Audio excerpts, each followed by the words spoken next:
वज़ीर आज़म इमरान खान 3 रोज़ा सरकारी दौरे पर वाशिंगटन पहुँच गए। अमरीकी महकमा ख़ारजा के सीनियर हुकाम ने वज़ीर आज़म का इस्तकबाल किया। वज़ीर आज़म का पाकिस्तानी सफ़ीर असद मजीद खान की क़यामगाह पहुँचने पर शानदार इस्तकबाल किया गया। पाकिस्तानी सफ़ीर के घर के बाहर पाकिस्तानी कम्युनिटी के अरकान ने ढोल बजाकर खैर मकदम किया। वज़ीर आज़म 3 दिन तक पाकिस्तान हाउस में ही क़याम करेंगे। वज़ीर आज़म आज वाशिंगटन में कारोबारी शख्सियात से मुलाकातें करेंगे। IMF हुकाम और आलमी बैंक के सदर से भी मिलेंगे। पाकिस्तानी कम्युनिटी से खिताब और पाकिस्तान बिजनेस समिट में शिरकत करेंगे। वज़ीर आज़म इमरान खान कमर्शियल परवाज के जरिए अमरीका पहुंचे, जहां अमरीकी महकमा ख़ारजा के सीनियर हुकाम ने उनका इस्तकबाल किया। इस मौके पर वज़ीर ख़ारजा शाह महमूद कुरैशी, सेक्रेटरी ख़ारजा और मुशीर तिजारत अब्दुल रज़ाक दाऊद भी मौजूद थे। वज़ीर आज़म सिक्योरिटी काफिले में वाशिंगटन में सफ़ीर पाकिस्तान की रिहाइशगाह पाकिस्तान हाउस पहुँचे, जहाँ वो अपने दौरे के दौरान क़याम करेंगे। पाकिस्तान हाउस पहुँचने पर PTI कारकुनान ने इमरान खान का पुरतपाक इस्तकबाल किया, नारे लगाए और भंगड़े डाले।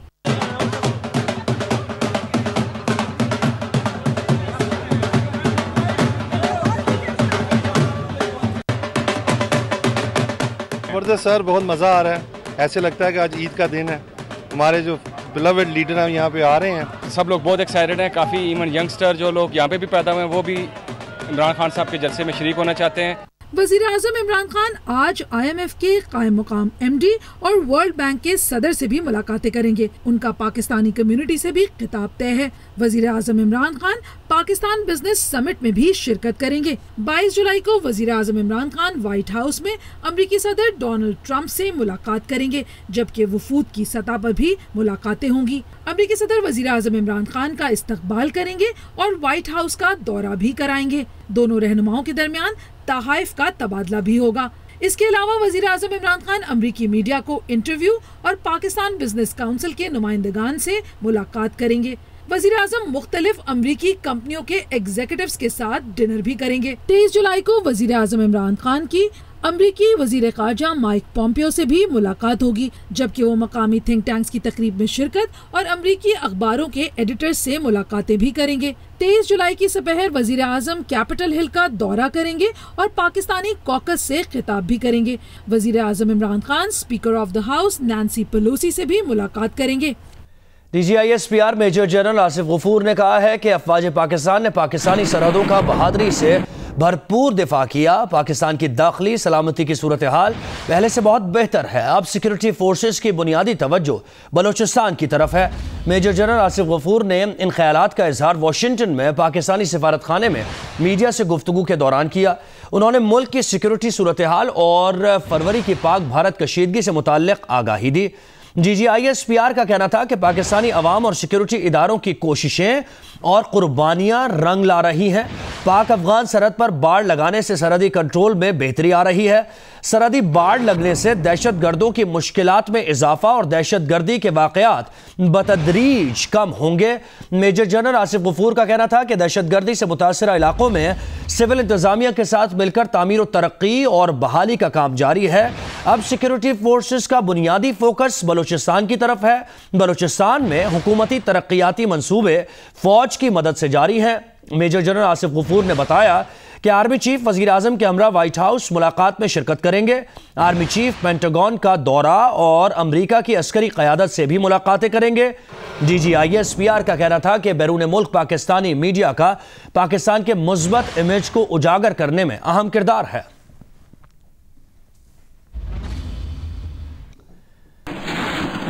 वाशिंगटन में पाकिस्तानी अमेरिकन बिजनेसमैन जावेद अनवर की ताजिरों के हमरा वज़ीर आज़म इमरान खान से मुलाकात हुई। वज़ीर आज़म से पाकिस्तानी सफारत खाने में टेक्सास से ताल्लुक़ रखने वाले ताजिर ताहिर जावेद की भी मुलाकात हुई। ताहिर जावेद डेमोक्रेट पार्टी के बाअसर रुकन भी हैं। सरमायाकारों ने पाकिस्तान में सिक्योरिटी सूरत हाल की बेहतरी की तारीफ की। सरमायाकारों का सयाहत और तवानाई समेत दीगर शोबों में सरमायाकारी में इजहार दिलचस्पी भी सामने आया।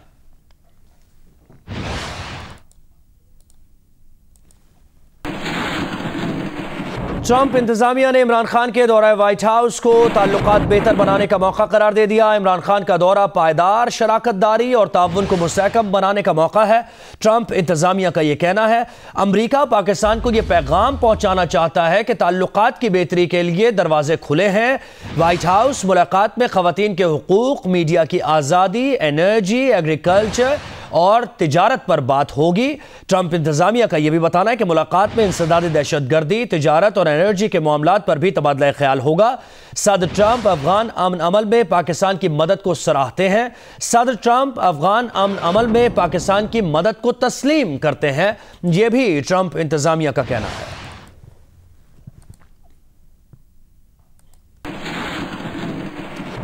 वज़ीर आज़म इमरान खान आज वाशिंगटन में मसरूफ दिन गुजारेंगे। आज उनकी अहम मुलाकातें शेड्यूल हैं। इस बारे में तफसीलात जानते हैं वाशिंगटन में नुमाइंदा जियो न्यूज़ वाजिद अली सैयद से। वाजिद अली सैयद, कहिएगा आज वज़ीर आज़म की क्या क्या मसरूफियात हैं? देखिए, उनके जो दिन का आगाज है वो तो पॉलिसी के लेवल पर जो डिस्कशन हो रही होती हैं कि पाकिस्तान जो डेलीगेशन टू डेलीगेशन जो लेवल पे मीटिंग्स हो रही हैं उसके नोट्स वगैरह शेयर किए जाते हैं और उसमें जो ये इसकी श्योरिटी करवाई जाती है कि ट्रेड या इन्वेस्टमेंट या एग्रीकल्चर या जो भी जितने भी सेक्टर्स हैं उसके हवाले से जो पाकिस्तान स्टैंड लेने जा रहा है या जो पाकिस्तान का मौक़िफ़ है वो क्रॉस द बोर्ड होना चाहिए। तो प्राइम मिनिस्टर को ऑफकोर्स उसके हवाले से ब्रीफिंग वगैरह दी जाती है। फिर जो अमरीकी जो डेलीगेशन है उनके साथ जो आगे मीटिंग्स होने जा रही हैं, जो कल की खास तौर पर जो बहुत अहम मीटिंग होगी उसमें जो अपडेट्स वगैरह हैं उससे उनको आगाज दिया जाता है। आज के जो उनका एम्बेसी के अंदर जो सबसे अहम मीटिंग्स होंगी वो IMF के चीफ के साथ और वर्ल्ड बैंक के चीफ के साथ होंगी। आप जानते ही हैं कि फाइनेंशियल इंस्टीट्यूशन दो बड़े फाइनेंशियल इंस्टीट्यूशन हैं और दोनों ही पाकिस्तान के अंदर सरमायाकारी और फिर ये कि जो इकोनॉमी को बेहतर करने के लिए जो इकदाम लिए जा चुके हैं अभी तक या लिए जा रहे हैं उस हवाले से प्राइम मिनिस्टर को ब्रीफ करेंगे। प्राइम मिनिस्टर खुद भी उनके साथ जो क्योंकि उनकी फाइनेंस के हवाले से जो उनकी डिस्कशन होती रही IMF के साथ उस पर जो वाशिंगटन का और फिर जो इदारे का अपना जो स्टांस रहा है कि वो इकोनॉमी को कैसे बेहतर देखना चाहते हैं और इसके लिए जो भी पाकिस्तान ने इससे पहले जो लोन लिया था या इसके जो लोन की जो प्री पेमेंट्स वगैरह होती हैं उस हवाले से जो भी डिस्कशंस हैं उनको स्केड्यूल किया गया था। तो IMF के साथ उनकी मीटिंग होगी और उसके बाद वर्ल्ड बैंक के जो चीफ हैं उनके साथ मीटिंग होगी। जो पाकिस्तान का उनका इंटरेस्ट है उसमें इन्वेस्टमेंट के हवाले से भी, फिर जो तरक्याती काम हो रहे हैं उसके अंदर जो वर्ल्ड बैंक अभी तक काम करता रहा है उस हवाले से भी। शाम में फिर उनकी कम्युनिटी के साथ आपको मालूम ही है कि एक जलसा है यहाँ पर जिसको अरीना जो कैपिटल वन का अरीना है जो शहर के मेन सेंटर के अंदर सबसे बड़ा इस वक्त वाशिंगटन DC का जो बिल्डिंग है जहाँ पर स्टेडियम है जहाँ पर लोग इकट्ठे होते हैं 20,000 से ज्यादा उसकी कैपेसिटी है। वहां पर वो खिताब करेंगे पाकिस्तानी कम्युनिटी के साथ और कम्युनिटी में उसको खिताब को सुनने के लिए अमेरिका भर से तो आए हैं, कनाडा से भी लोग आए हैं और फैमिलीज के साथ आए हैं। और उसकी एक तो ये खास बहरहाल रीजन हो सकते हैं कि जो डायस्पोरा है उन्होंने प्राइम मिनिस्टर को इलेक्ट करवाने में या PTI को हुकूमत में लाने में बहुत ज्यादा काम भी किया, बहुत ज्यादा साथ भी दिया, लेकिन प्राइम मिनिस्टर की अपनी जो एक वो स्टार पर्सनैलिटी है उस हवाले से भी लोग उनको देखना चाहते हैं। और मजे की बात यह है कि वो लगता है ऐसे कि कुछ लोगों ने ग्रो अप होते हुए प्राइम मिनिस्टर को इमरान खान को देखा तो है लेकिन वो आगे नस्ल आगे ट्रांसफर हो रहा है क्रिकेट की वजह से भी। खैर, तो वो उनको देखने के लिए जलसे में उनकी बात सुनने के लिए यहाँ पर लोग आ रहे हैं और उनकी जो एंट्री वगैरह है वो 1-2 बजे के करीब शुरू हो जाएगी।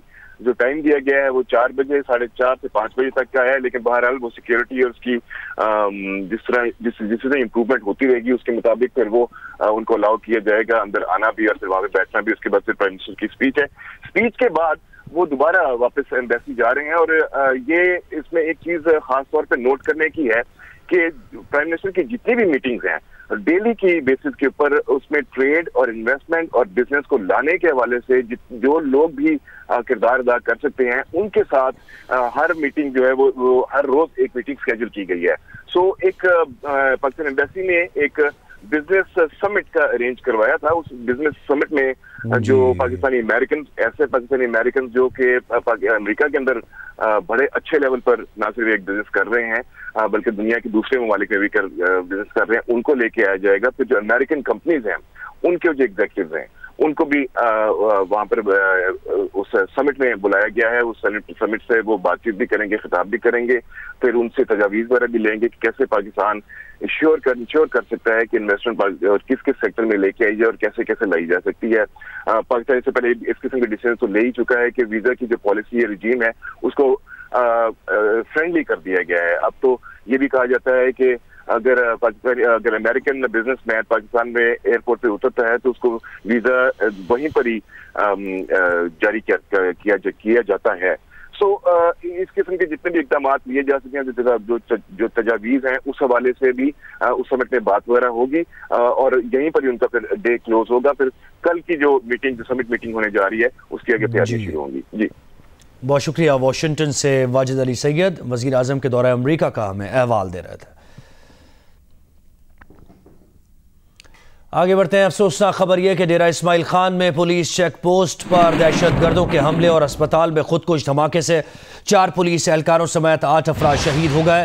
पहला वाकया कोटला सेंधा पर पुलिस चेक पोस्ट पर दहशतगर्दों की फायरिंग की सूरत में पेश आया, जहां 2 एहलकार शहीद हुए। शोहदा की मैयतें DHU अस्पताल मुंतकिल की गई तो इसी दौरान अस्पताल के ट्रॉमा सेंटर के गेट पर खुदकुश हमला किया गया, जहां 2 एहलकारों समेत 6 अफराद शहीद हुए। दोनों वाकयात में मजमूई तौर पर 8 अफराद शहीद और 15 से ज्यादा जख्मी हुए। DI खान में दरावन चेक पोस्ट पर सुबह 8 बजे दहशतगर्दों ने फायरिंग करके 2 पुलिस एहलकारों को शहीद कर दिया। मैयतों को DHQ ट्रामा सेंटर मुंतकिल करने के दौरान अस्पताल पर भी खुदकुश हमला कर दिया गया। DSP सिटी इफ्तिखार शाह का कहना है कि तफ्तीश के मुताबिक धमाका खुदकुश था। DPO सलीम रियाज ने बताया कि खुदकुश हमलावर का खातून होना गैर मुतवक्का था। रेट्स तो कांस्टेंट मौजूद हैं, हर दिन हर रात। कल इलेक्शन का दिन था, ज़्यादातर नफरी उधर मौजूद थी, हमारी सारी तवज्जो फाटा FR की तरफ थी। औरत खुदकुश और ऐसे हालात में थोड़ी सी गैर मुतवक्की बात थी। धमाके के बाद अस्पताल के करीब दाखिली और खारजी रास्ते बंद कर दिए गए और शहर में अस्पतालों में इमरजेंसी नाफिज कर दी गई। वाक़े की CCTV वीडियो भी सामने आ गई। वीडियो में धमाके के बाद अफरा तफरी देखी जा सकती है। पुलिस शोहदा की नमाज जनाजा पुलिस लाइन में अदा करने के बाद मैयतें लोरदीर और दीगर आबाई इलाकों को रवाना कर दी गई हैं। डेरा इस्माइल खान में ठीक 1 साल बाद दहशतगर्दी की बड़ी वारदात हुई है। 1 साल पहले 22 जुलाई 2018 को इलेक्शन से सिर्फ 3 दिन पहले दहशतगर्दों ने कोलाची में खुद को हमला किया था, जिसमें PTI के साबिक सूबाई वजीर इकरामुल्लाह गंडापुर अपने मुहाफिज और ड्राइवर के साथ शहीद हो गए थे। डेरा इस्माइल खान में जो वाकया हुआ है, ठीक 1 साल बाद ये बड़ी दहशतगर्दी की वारदात हुई है। 1 साल पहले 22 जुलाई 2018 को इलेक्शन से सिर्फ 3 दिन पहले दहशतगर्दों ने कोलाची में खुदकुश हमला किया था और इस खुदकुश हमले में PTI के साबिक सूबाई वजीर इकरामुल्लाह गंडापुर अपने मुहाफिज और ड्राइवर के साथ शहीद हो गए थे।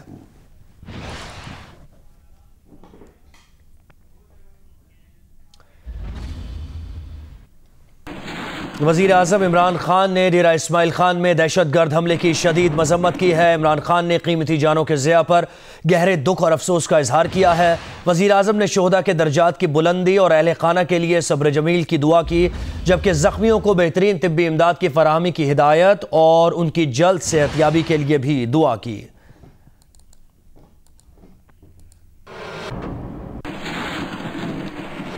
वज़ीर आज़म की मुआविन खुसूसी बराए इत्तलात फिरदौस आशिक आवान ने कहा है कि दुश्मन ने कबायली अजला में सियासी अमल की कामयाबी के बाद डेरा इस्माइल खान में बुज़दिलाना वारदात की है। दहशतगर्दों की बुज़दिलाना कार्रवाइयों से हौसले हारने वाले नहीं। कबायली अजला में इलेक्शंस पाकिस्तान और रियासती बयानिए की फतह है। पुरअमन इलेक्शन से खौफ की फ़ज़ा पैदा करने वालों का बयानिया दम तोड़ गया है। डेरा इस्माइल खान में जो दहशतगर्दों के बुज़दिलाना हमले में ये कैंसर की जड़ें जो बाकियात की शक्ल में मौजूद हैं, वो इस किस्म की बुज़दिलाना कार्रवाइयाँ करके पाकिस्तानी अवाम के हौसलों को, हमारी लॉ एनफोर्समेंट एजेंसीज़ को और कानून नाफिज करने वाले अदारों को चैलेंज करते रहते हैं। और कबायली अवाम बासलाहियत कौम होते हुए कल जिस अंदाज से जज्बा हुब्बुल वतनी के तहत उन इलाकों में जहां रियासत की रिट को चैलेंज किया जाता था, जहां से दहशतगर्दी की कार्रवाइयां पूरे पाकिस्तान का अमन दांव पे लगाती थी, कल वहां दहशतगर्दी हार गई, अमन जीत गया। आपके हौसले, अज़म और एक जदोजहद मसलसल कबायली अवाम की वो बयानिया जो रियासत पाकिस्तान के साथ जुड़ा बयानिया था, वो जीत गया। अदाकार मोहसिन अब्बास की एहलिया फातिमा सुहेल ने अपने शौहर पर तशद्दुद का इल्ज़ाम आयद किया है। फातिमा ने सबूत के तौर पर मुबैना तशद्दुद की तस्वीर और पुलिस से की गई शिकायत का अक्स सोशल मीडिया पर जारी कर दिया। फातिमा सुहेल ने मोहसिन अब्बास के खिलाफ अदालत जाने का भी ऐलान किया है। दूसरी जानिब मोहसिन अब्बास का कहना है कि वो हक़ाइक़ जल्द सबूत के साथ अवाम के सामने लाएंगे। फातिमा सुहेल ने सोशल मीडिया पर लिखा कि उनके शौहर मोहसिन अब्बास के एक मॉडल गर्ल के साथ नाजायज ताल्लुकात हैं। उन्होंने गुज़िश्ता बरस 26 नवंबर को अपने शौहर मोहसिन अब्बास को रंग रलियां मनाते हुए रंगे हाथों पकड़ा, लेकिन मोहसिन अब्बास ने शर्मिंदा होने के बजाय उन पर तशद्दुद किया जबकि वो हमल से थीं। फातिमा ने इल्जाम लगाया कि मोहसिन ने उन्हें बालों से पकड़कर घसीटा, लातें मारी और चेहरे पर मुक्के भी मारे। फातिमा लिखती है कि शदीद सदमे की हालत में उन्होंने फैमिली को बताने के बजाय एक दोस्त से राब्ता किया। फौरी तौर पर अस्पताल गई, जहां डॉक्टरों ने इब्तदाई तौर पर इसे पुलिस केस करार देकर इलाज से इनकार कर दिया। उन्हें सदमे से निकलने के लिए कुछ वक्त चाहिए था। उन्होंने पुलिस को कोई शिकायत दर्ज नहीं कराई। अल्ट्रासाउंड कराया तो कुछ सुकून मिला कि बच्चे को कोई नुकसान नहीं पहुंचा था। 20 मई को ऑपरेशन के बाद बेटे की पैदाइश हुई। जब वो लाहौर में ऑपरेशन थिएटर में थी तो उस वक्त उनके शौहर मोहसिन अब्बास कराची में अपनी मॉडल गर्लफ्रेंड के साथ रंग रलियां मना रहे थे। मोहसिन अब्बास ने खुद को परेशान जाहिर करने के लिए सोशल मीडिया पर कुछ पोस्ट भी डाली।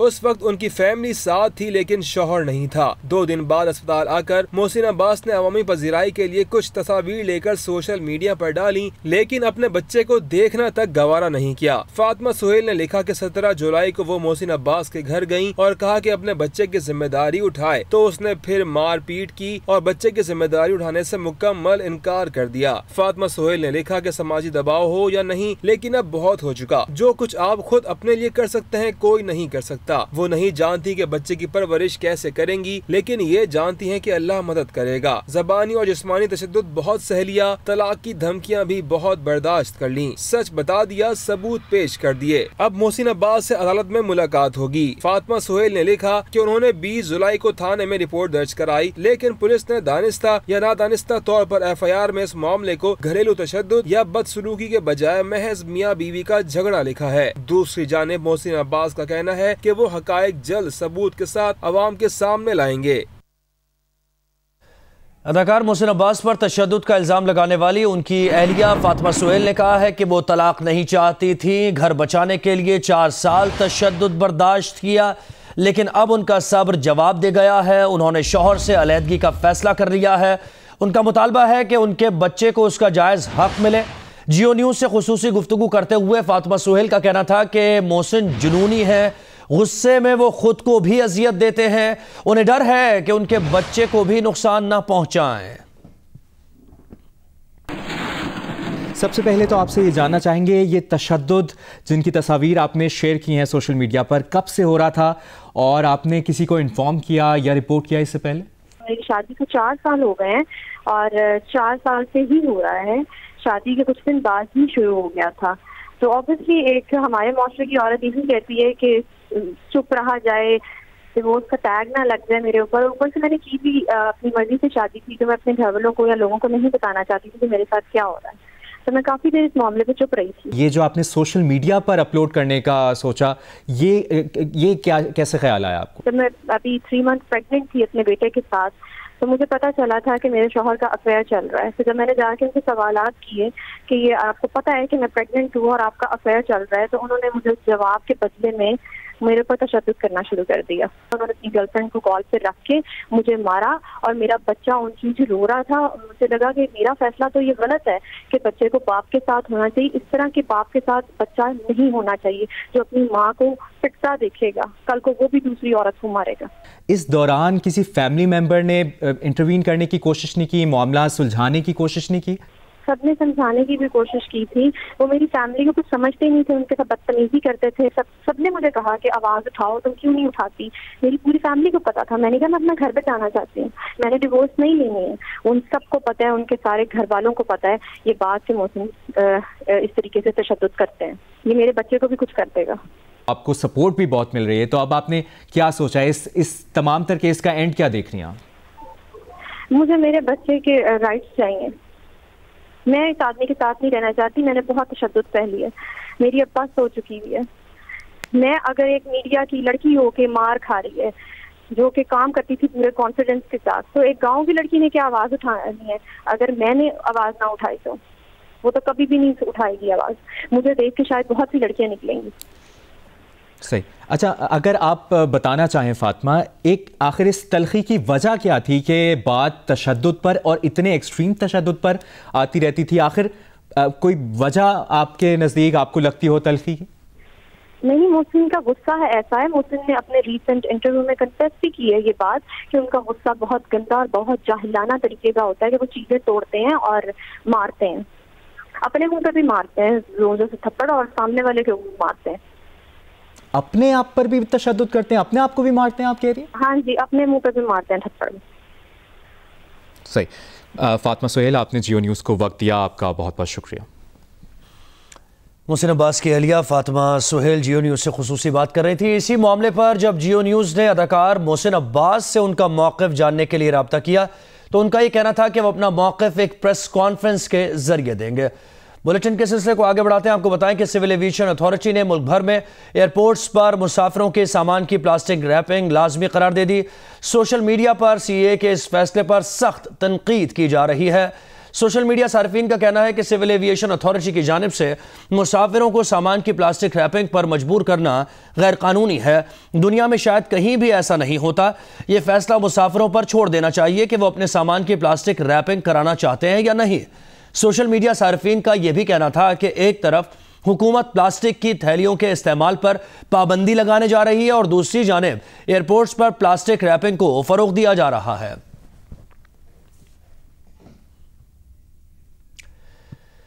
सिविल एविएशन अथॉरिटी ने मुल्क के तमाम एयरपोर्ट्स पर मुसाफिरों के सामान की प्लास्टिक रैपिंग लाजमी करार दे दी। नोटिफिकेशन के मुताबिक तमाम एयरपोर्ट्स पर प्लास्टिक रैपिंग का ठेका एयर मार्शल रिटायर्ड शाहिद लतीफ़ की कंपनी एयर कायरो को दिया गया है। वो फी बैग 50 रुपए वसूल करेगी।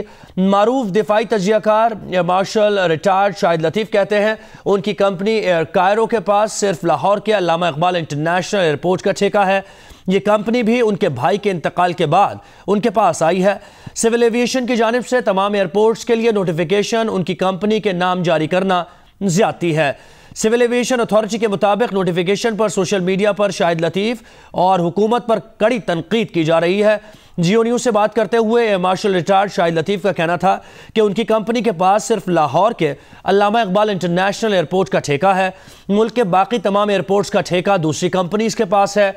सिविल एविएशन के एलामिये में सिर्फ उनकी कंपनी का नाम लिखकर यह जाहिर करने की कोशिश की गई है कि पूरे मुल्क के एयरपोर्ट्स पर मुसाफिरों का सामान प्लास्टिक में लपेटने का ठेका उनकी कंपनी एयर कायरो के पास है। उन्होंने वाज़ेह किया कि एयर कायरो उनके भाई ने कायम की। भाई के इंतकाल के बाद उन्होंने उसकी जिम्मेदारियां संभाल ली हैं। ताहम कंपनी की आमदनी भाभी और भाई के बच्चों को जाती है। शाहिद लतीफ़ का यह भी कहना था कि एक बैग की प्लास्टिक रैपिंग के इस वक्त 230 रुपए वसूल किए जा रहे हैं। 50 रुपए वसूल करना किसी सूरत मुमकिन नहीं।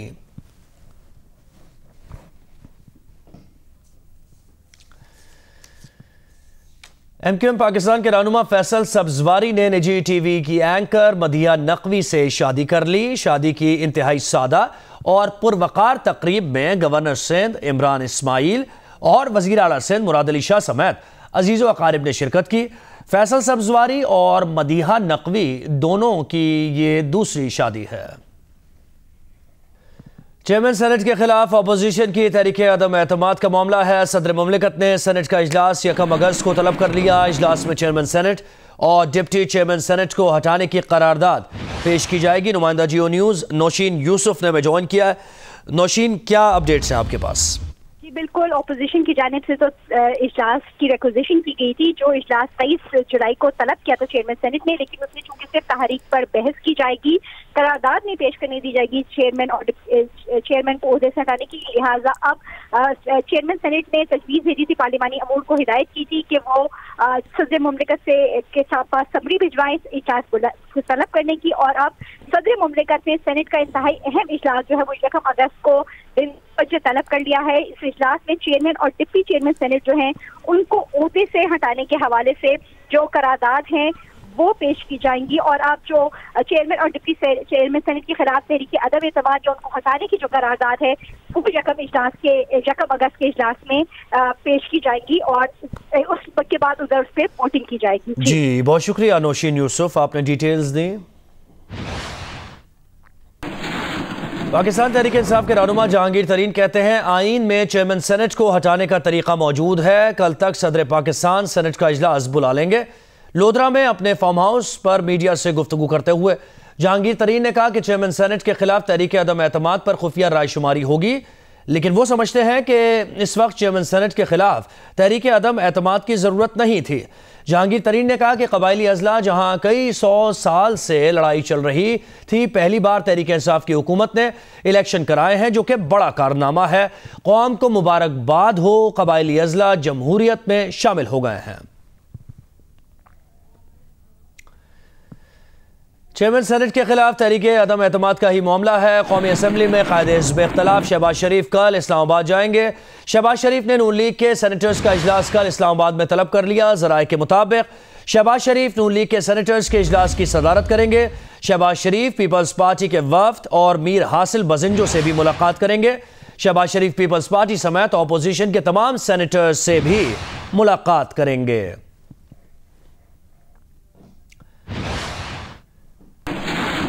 नारोवाल में मुस्लिम लीग नून के रहनुमा एहसन इकबाल कहते हैं हुकूमत बुरी तरह नाकाम हो चुकी है। हुकूमती नुमाइंदों से गालियां निकलवा लो, किरदार कुशी करवा लो, मगर काम सिफर है। मुस्लिम लीग के दौर में हर साल पिछले साल की निस्बत तरक्की हुई। हुकूमत बदतरीन करप्शन कर रही है, अपने वजीरों को ठेके दिए जा रहे हैं। एहसन इकबाल ने कहा कि सेनेट में हुकूमत को बदतरीन शिकस्त होगी। हुकूमत दोबारा मछली मंडी लगाएगी और हॉर्स ट्रेडिंग करेगी।